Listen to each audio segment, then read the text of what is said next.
Привет! Меня зовут Светлана. По-прежнему вы на канале Свет Вышивки. Сегодня 13 июня 2021 года. И у нас сегодня в программе отчет о вышивальной неделе, о продвижениях в отшиве расскажу. Затем мы узнаем с вами, откуда произошло выражение «пятница 13-я». И хочу познакомить вас с интересной, на мой взгляд, информацией о рыцарях белого плаща, тамплиерах. Это и тамплиеры МВФ, тамплиеры ИС, ну и, понятно, тамплиеры и Пятница 13-я. Итак, перейдем к первому пункту. Отчет.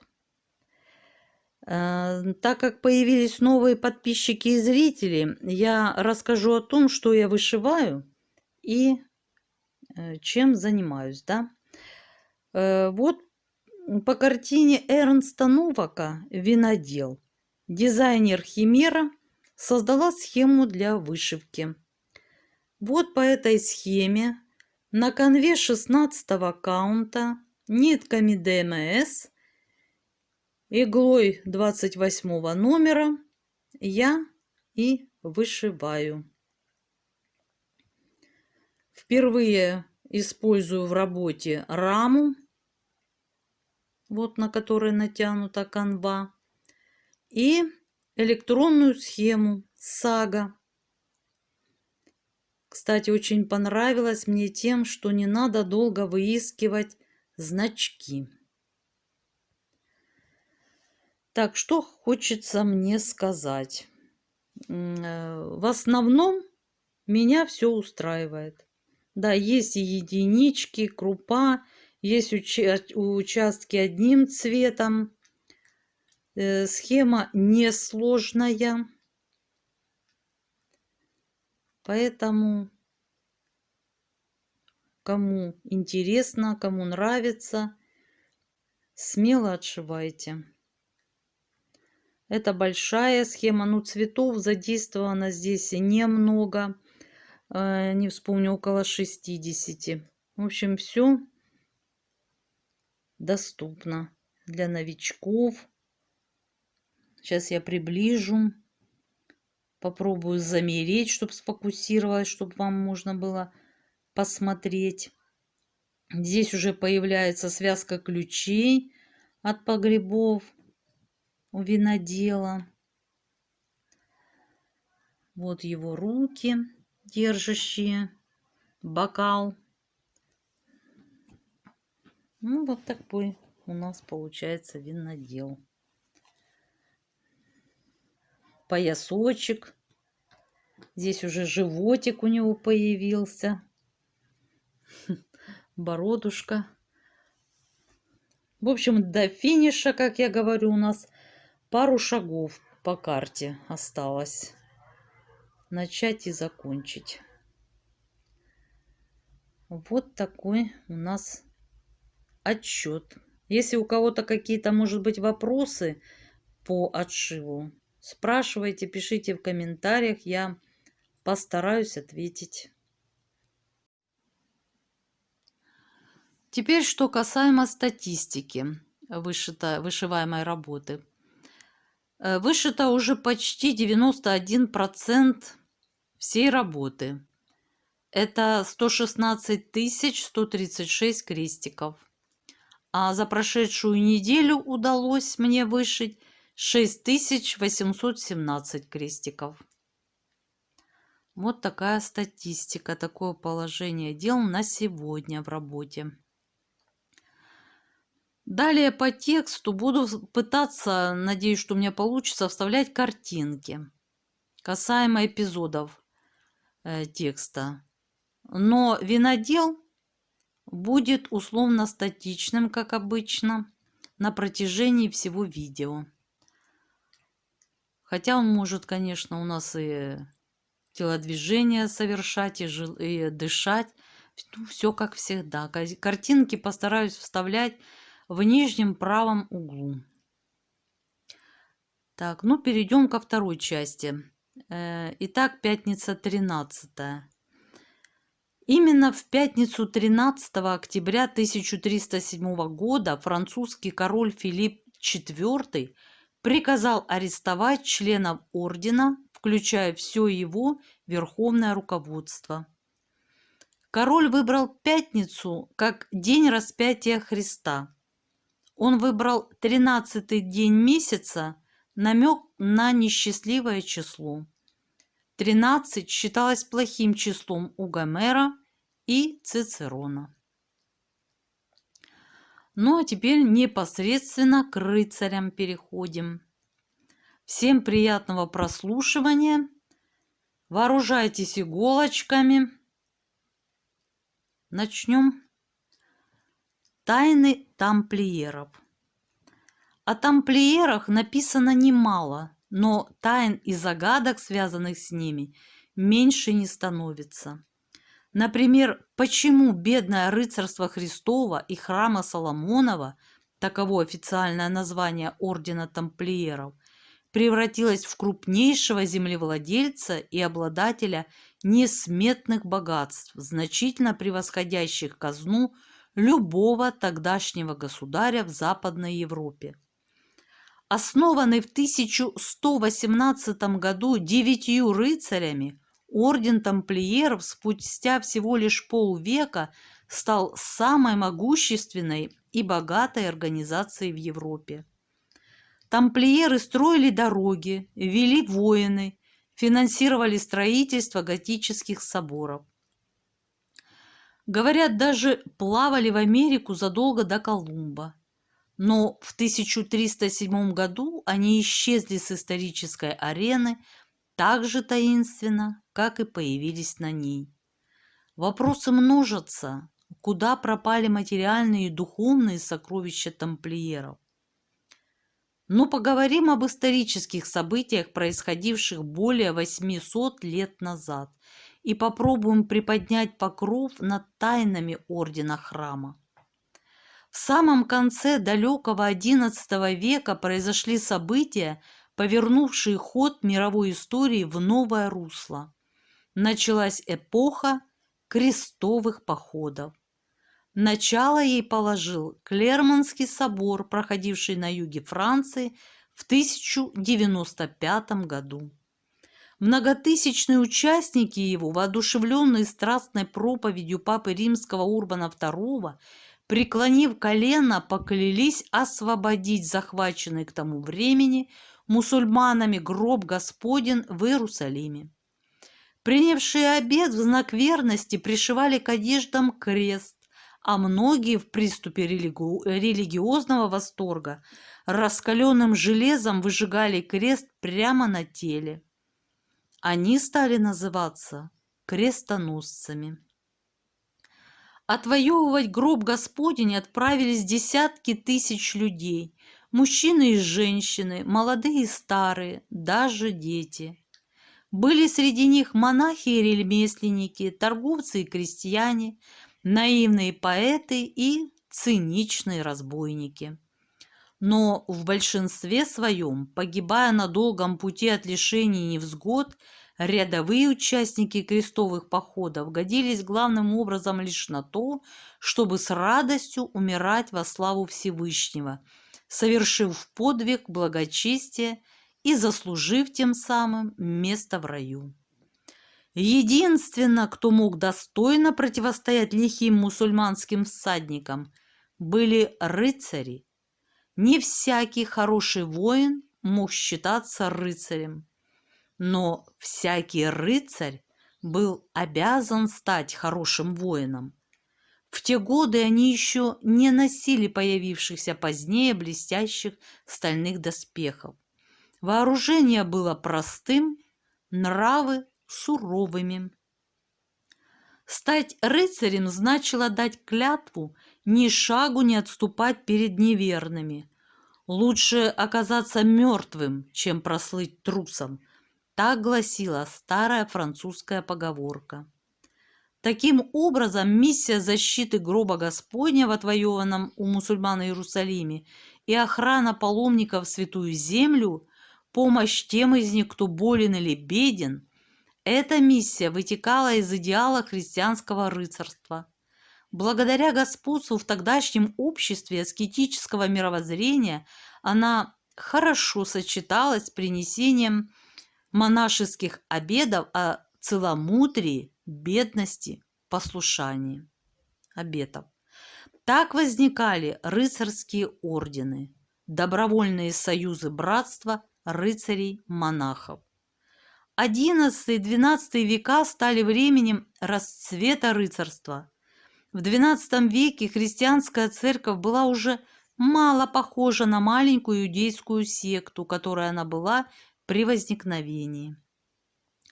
Ее влияние распространилось на все большие области жизни в Западной Европе, но было еще далеко до времени того мрачного мракобесия, которое ставили в упрек средним векам просвещенные поколения века XVIII.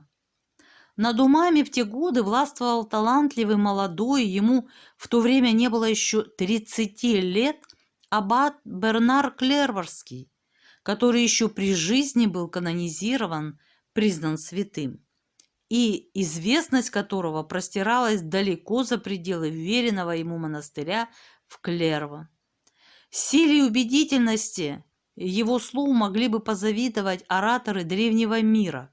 Люди верили ему, потому что в своих проповедях он удивительным образом находил путь к сердцу каждого и не просто пересказывал Писание, а делился пережитым. Его голос звучал одиноко, но к этому голосу прислушивался весь христианский мир. Бернар не любил сложных и малопонятных теорий.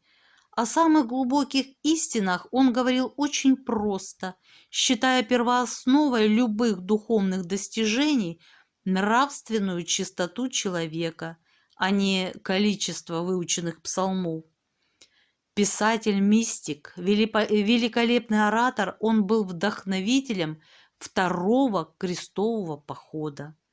К его мнению прислушивались папы, а феодалы его боялись. В 1099 году христианский мир ликовал. Еще бы результатом первого крестового похода стало освобождение Иерусалима, а это значит, что святая земля перестала принадлежать неверным. Истосковавшиеся по-настоящему глубокому, великому, люди разных национальностей, мужчины и женщины, юноши и старики устремились в Иерусалим с одной целью – поклониться святым местам. К сожалению, религиозный порыв, возвышающий душу, не является достаточной защитой от всех превратностей пути. Преодолев многие тяготы морского путешествия, это наиболее доступный путь из Европы в Святую Землю, проходил по Средиземному морю. Паломники зачастую становились жертвами вначале просто шаек, а затем и организованных банд грабителей. Легкость наживы и практически полная безнаказанность вели к быстрому росту числа грабителей, а это, в свою очередь, сделало путь в Иерусалим опасным не только для кошелька, но и для жизни самих паломников. Понятны радость и облегчение, с которыми король Иерусалимский встретил появление в 1118 году при его дворе 9 рыцарей разного происхождения из разных городов, людей меча и копья. Они были объединены одной общей целью – защитить паломников от нападения сарацин и охранять цистерны с питьевой водой от разбойников. 9 рыцарей предложили королю взять под свою защиту караваны паломников.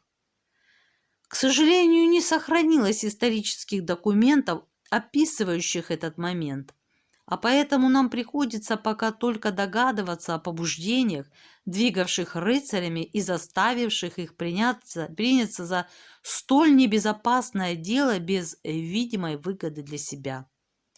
Официально считается, что они пытались добиться отпущения грехов и заслужить вечное спасение. Оставим это без комментариев, тем более, что дальнейшие события пока лишь подтверждают такую версию. Иерусалимский король предоставил рыцарям жилище в своем дворце. Они не имели жилья в Иерусалиме.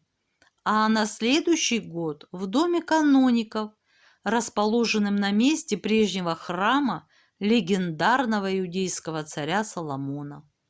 Считается, что именно поэтому рыцарей, составивших костяк будущего ордена, в народе начинают называть храмовниками, рыцарями ордена храма. Храм по-французски «тампль», и поэтому нам они известны как тамплиеры. Перед лицом Иерусалимского патриарха рыцари заявили о своем духовном братстве и поклялись в послушании, целомудрии и бедности неустанно сражаться с неверными, и к этим 3 монашеским обетам добавляют 4-й свой – защищать паломников. Так возник орден тамплиеров, полное название которого было «Братья воинства храма, рыцари Христа, сражающиеся вместе бедняки храма Соломона». Они наиболее полно воплотили в себе образ воина-монаха, идеал бойца, религиозного аскета, ставший образцом подражания для всех последующих рыцарских орденов. Своей личной отвагой и мужеством они быстро снискали уважение и признание. Тамплиеры не только охраняли пилигримов на их путях в Святую Землю, но и сопровождали короля в его поездках, делая их безопасными. Очень скоро об ордене стали создаваться романтические легенды о бескорыстных и бесстрашных рыцарях, готовых прийти на помощь человеку, попавшему в беду. Многочисленные паломники разнесли весть об этих славных воинах по всем уголкам Европы, и через несколько лет не было в Европе мест, где не восхищались бы подвигами тамплиеров.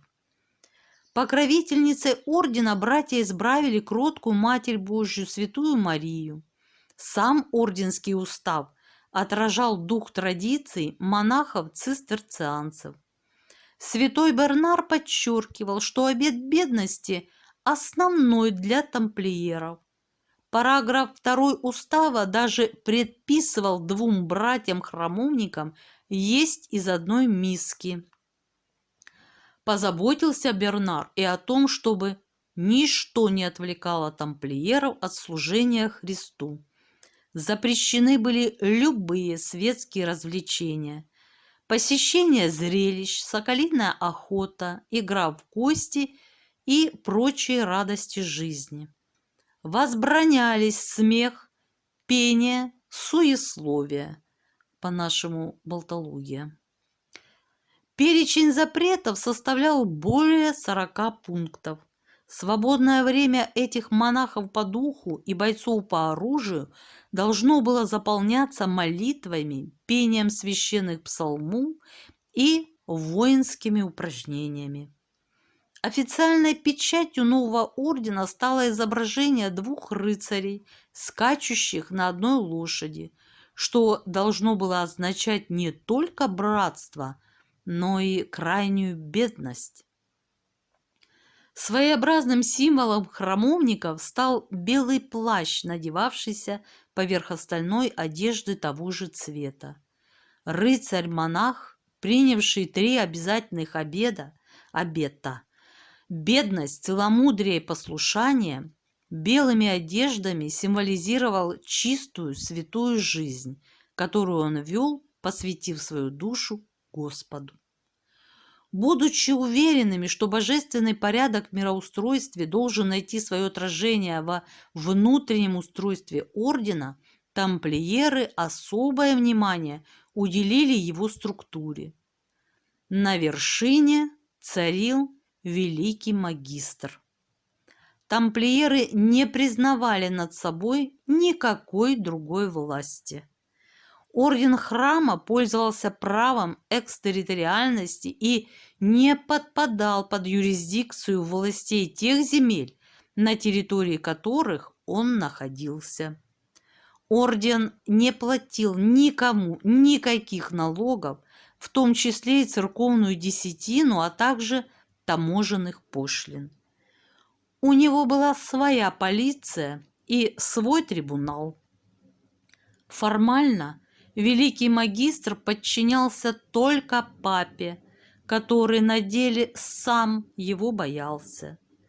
Сам орден составляли 3 категории братьев: рыцари, все благородного происхождения, духовники-монахи, находившиеся при магистрах или служившие в церквях, сержанты, из числа которых рыцари набирали оруженосцев и пехоту в военных походах. Еще была категория гостей храма, оказывавших ордену временные услуги. Внизу этой иерархической пирамиды находились зависимые крестьяне, прикрепленные к земле феодальной зависимостью, а также темнокожие рабы, вывезенные из Палестины. Однако, какие бы более или менее сложные и ответственные посты не занимали люди в ордене, все они имели, как было указано уставом, одинаковые обязанности и пользовались одними и теми же привилегиями. Поводом для занятия той или иной должности были исключительно собственные заслуги человека. Простые братья-послушники носили черные плащи и камзолы, и потому, когда воины-тамплиеры бросались в атаку, их первую линию составляли всадники в белом, а вторую – всадники в черном. По-видимому, отсюда и произошел знаменитый черно-белый штандарт ордена, боевое знамя тамплиеров, сочетание цветов которого символизировало постоянную борьбу в космосе и в человеке между светом и тенью. Будучи реалистами и хорошо понимая невозможность обнародования многих истин из-за опасности профанации, рыцари научились хранить мудрость, и с самого момента основания орден можно было уподобить айсбергу, у которого мы можем видеть всего 1/10 часть его истинной величины. Лишь только по отдельным самым ярким событиям в истории ордена можем мы сейчас догадываться о той части айсберга, что была под водой, о тех идеях и принципах, которые руководили бедными рыцарями Христовыми. Одно из таких событий произошло в 1128 году. В этом году решением Церковного собора, высочайшего органа, собиравшегося далеко не по любому поводу, а лишь в исключительных случаях, был утвержден официальный статус тамплиеров – рыцарско-монашеский орден. Сам папа лично брал под свое покровительство новый орден, члены которого не только служили делу Христову, но и должны были защищать интересы этого дела везде, где бы они ни находились. В 1139 году Папа Римский дарует ордену значительные привилегии. Храмовники отныне становились независимыми от любой власти, светской или церковной, политической или религиозной. Собору в Труа суждено было стать поворотным в истории тамплиеров, ибо с него начинается быстрый рост численности и богатства ордена. Несмотря на строгие требования к происхождению, образу жизни и поведению, в орден принимаются все новые и новые рыцари. Через 7 лет при папе Евгении III на белом плаще тамплиеров появился красный крест с раздвоенными лапчатыми концами. Этот крест из алой материи, расположенный слева под сердцем, папа утверждает в качестве их герба. Такой триумфальный знак, говорит папа, станет для них щитом, чтобы они не обратились в бегство перед неверными. Впрочем, рыцари никогда не убегали и всегда показывали себя достойными своей репутации, гордыми до спеси, храбрыми до безрассудства и при этом удивительно дисциплинированными, не имевшими себе равных среди всех армий мира. К XIII веку тамплиеры имели около 5000 командорств, так называемых республик, покрывавшие своей сетью почти всю Европу и Ближний Восток. Только в Святой Земле у ордена было 600 рыцарей, 2000 сержантов и более 5000 рядовых всадников. С такой силой приходилось считаться, тем более что устав ордена запрещал его членам отступать перед врагом, если по численности враг не превосходил их втрое. Устав требовал от рыцарей полного и безусловного героизма. Вместе с рыцарями, госпитальерами святого Иоанна Иерусалимского тамплиеры составляли постоянную армию христианских государств Востока. Они находились на самых трудных участках. Во время штурма очередной крепости первыми врывались в нее рыцари-монахи. Но в 1291 году крестоносцы были окончательно изгнаны из Палестины, и Святая Земля оказалась безвозвратно потерянной для христианского мира. Тамплиеры перебрались в Европу, где они быстро создали некое международное государство, для которого не существовало национальных границ. Это была эпоха процветания ордена, когда его великие магистры разговаривали с королями на равных. С самого начала орден прочно обосновался на землях Западной Европы. Владения, а также военные посты и укрепления тамплиеров покрывали Европу густой сетью. Им принадлежали сотни замков и большое количество земельных участков. Орден, создавшийся как символ бедности и простоты, стал богатейшей организацией. Тамплиеры изобрели вексель и стали крупнейшими ростовщиками своей эпохи, а Парижский орденский дом превратился в центр европейских финансов. Вследствие постоянных контактов с мусульманской и иудейской культурами тамплиеры обладали самой передовой техникой своего времени. Орден не скупился, выделяя средства на развитие геодезии, картографии и мореплавания. Он располагал своими портами, верфями, а также собственным флотом, суда которого были оснащены невиданной в те далекие времена диковинкой магнитным компасом. И все они, от магистров до рядовых рыцарей, были связаны между собой железными узами повиновения, дисциплины и тайны. Ибо кроме всего прочего, была еще и тайна, которая объединяла их. Тайна, которая позволила ордену тамплиеров, созданному в 1118 году 9 крестоносцами, стремительно распространиться по всей Западной Европе и превратиться в крупнейшего землевладельца и обладателя несметных богатств, значительно превосходящих казну любого тогдашнего государя.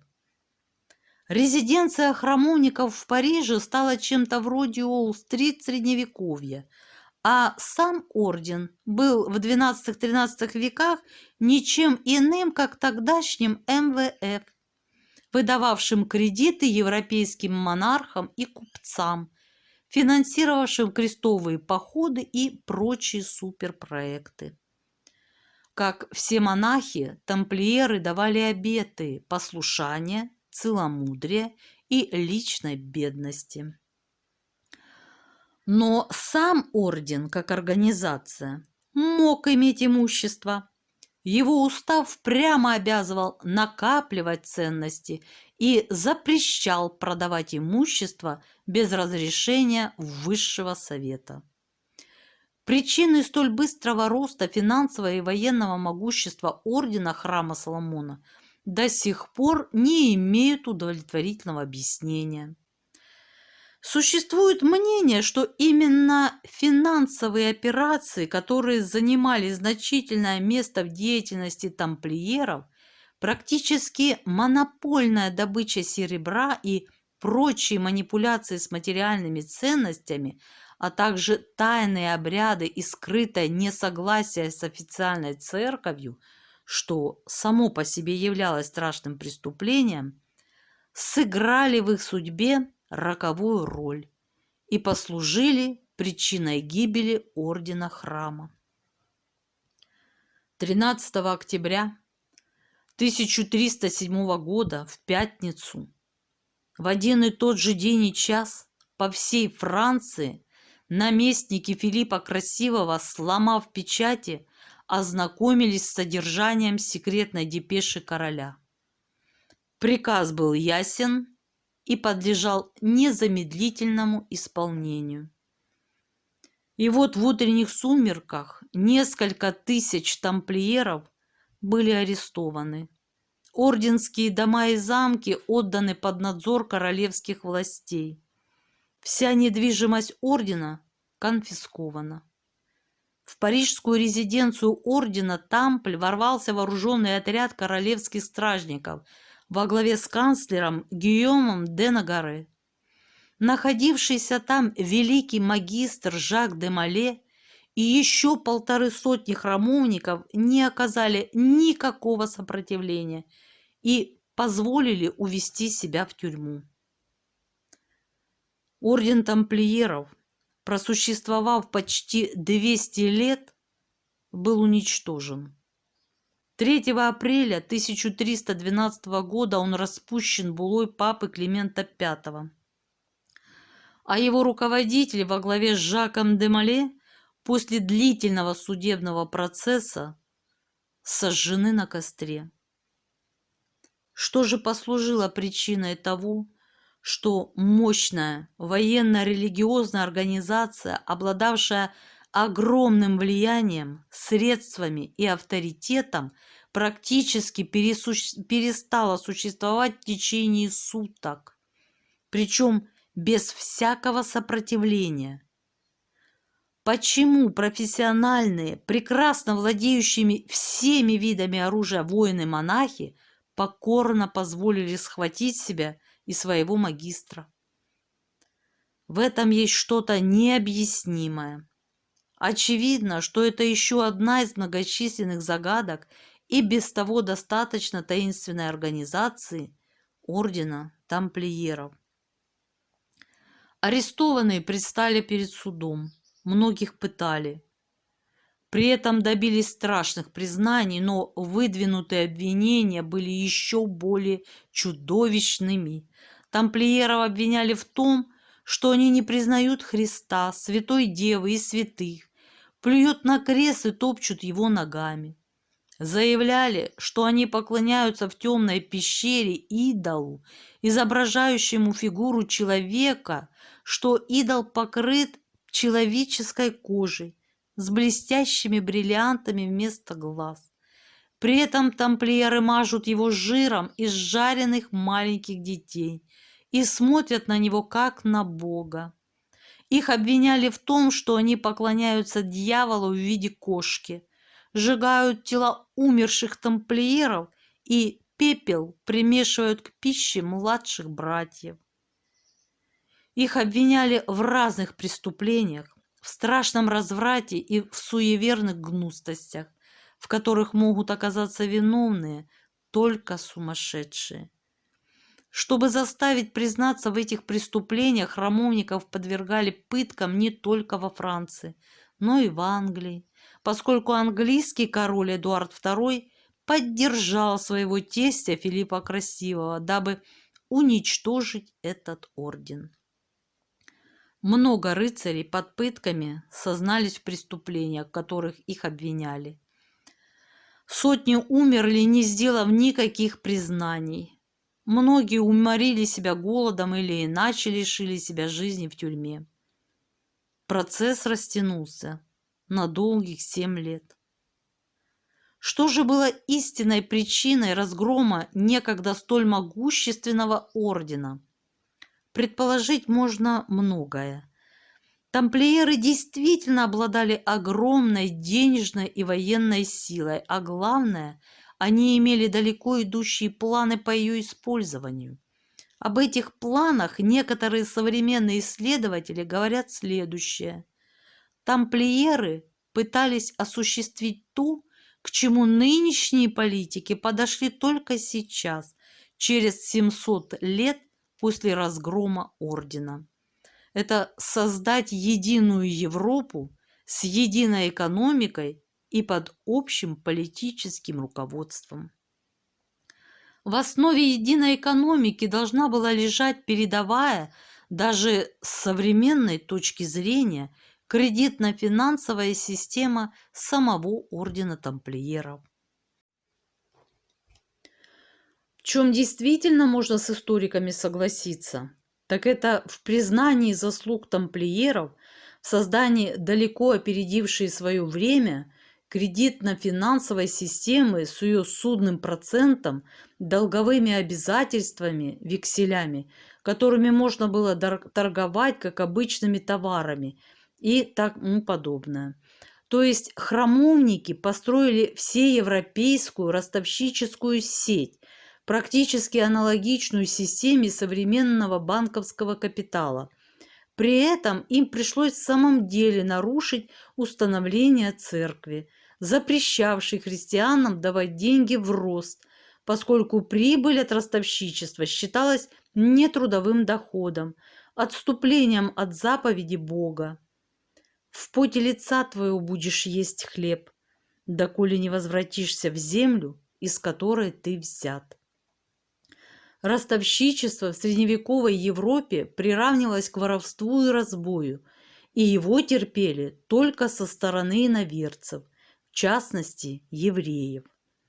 Кстати, аналогичный запрет на ростовщичество имеется и в исламе, причем там он остается в силе и в наши дни. Осуществить в начале XIV века радикальный прорыв тамплиерам все же не удалось. Европа тогда еще не созрела для столь передовых преобразований. Даже если Филипп Красивый и не знал обо всех планах тамплиеров, он посчитал опасным то колоссальное влияние, которое орден приобретал с каждым годом. Речь шла не только о несметных богатствах, скопившихся за 2 столетия.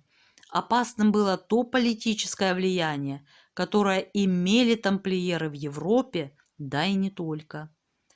Может быть, в перспективе они хотели создать некое орденское сверхгосударство, не знающее границы национальных различий, выходящее за рамки обычных государств.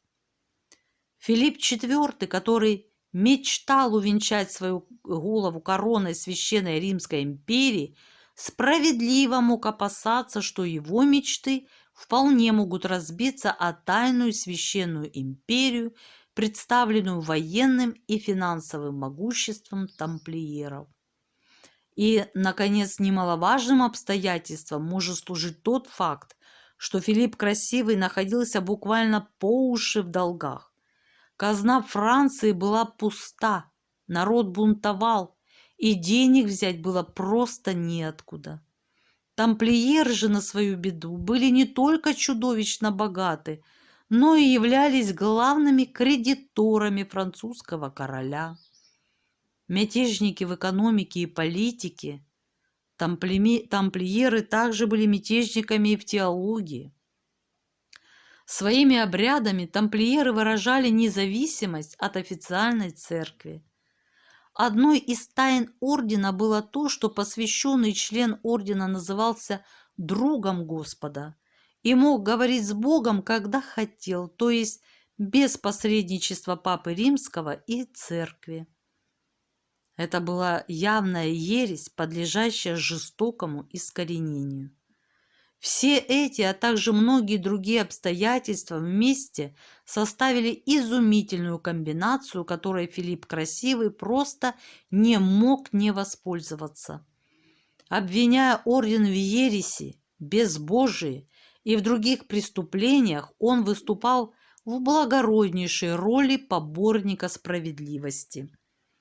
Королевская власть доказывала, что, конфискуя имущество тамплиеров, она стремится не к добыче, а к наказанию злоумышленников, к большей славе религии и к торжеству закона.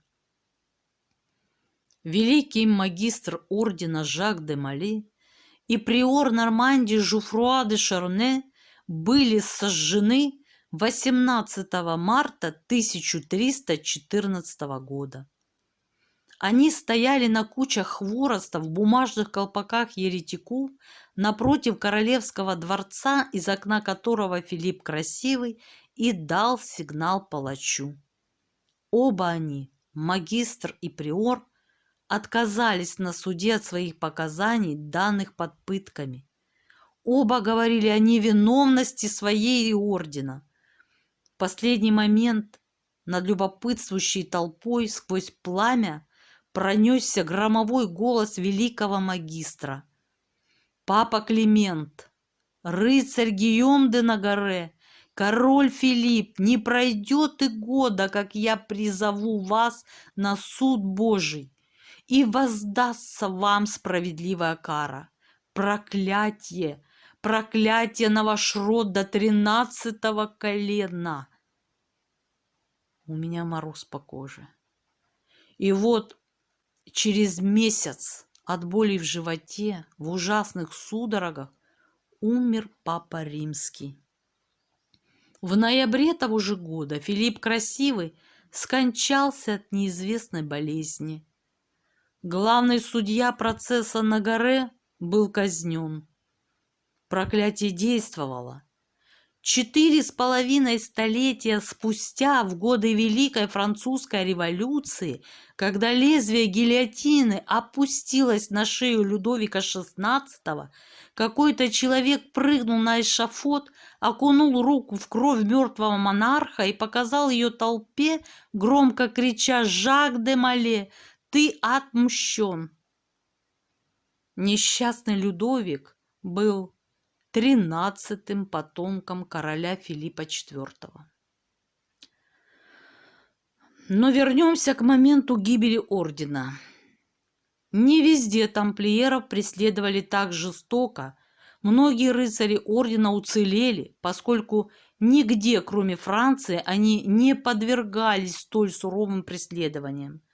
Шотландия даже предоставила им убежище. В Лотарингии их оправдали. Многие бывшие тамплиеры влились в состав двух других могущественных военно-монашеских орденов, также учрежденных в Палестине примерно в то же время, что и орден Храма Соломона. В Португалии храмовники были оправданы судом и в 1318 году изменили свое название, став рыцарями Христа. Под этим названием орден просуществовал там до XVI века. Васко да Гама был рыцарем ордена Христа, а принц Энрике Мореплаватель его великим магистром. На средства ордена принц основал обсерваторию и мореходную школу, способствовал развитию кораблестроения в Португалии. Он снаряжал океанские экспедиции, открывавшие новые земли. Их корабли плавали под восьмиконечными лапчатыми тамплиерскими крестами. Под этими же символами каравеллы Христофора Колумба, Санта-Мария, Пинта и Нинья пересекли Атлантику. Сам великий первооткрыватель Америки был женат на дочери сподвижника Энрике Мореплавателя, рыцаря ордена Христа, который передал ему свои морские и лоцманские карты. Но есть одна тайна, нерешенная до сих пор. Хотя Филипп красивый и использовал момент внезапности, он не добился своей главной цели. Сокровищ и документов ордена король не получил. Конечно, богатства достались ему неслыханные, но бесценный архив тамплиеров, их тайные реликвии не были найдены. Возможно, можно только предполагать и строить самые фантастические догадки по поводу того, что хранили в своих тайниках рыцари-храмовники. Незадолго до начала арестов Жак де Мале успел сжечь многие документы и рукописи.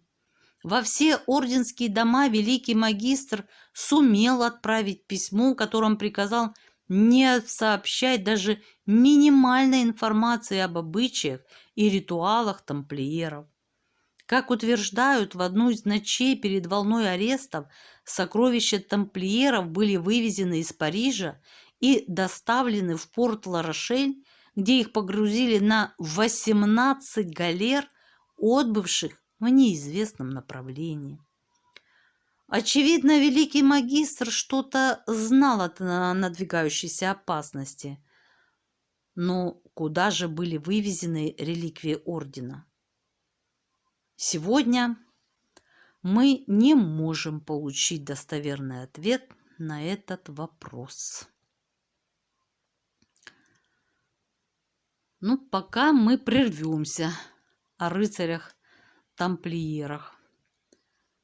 Спасибо всем, кто зашел на канал.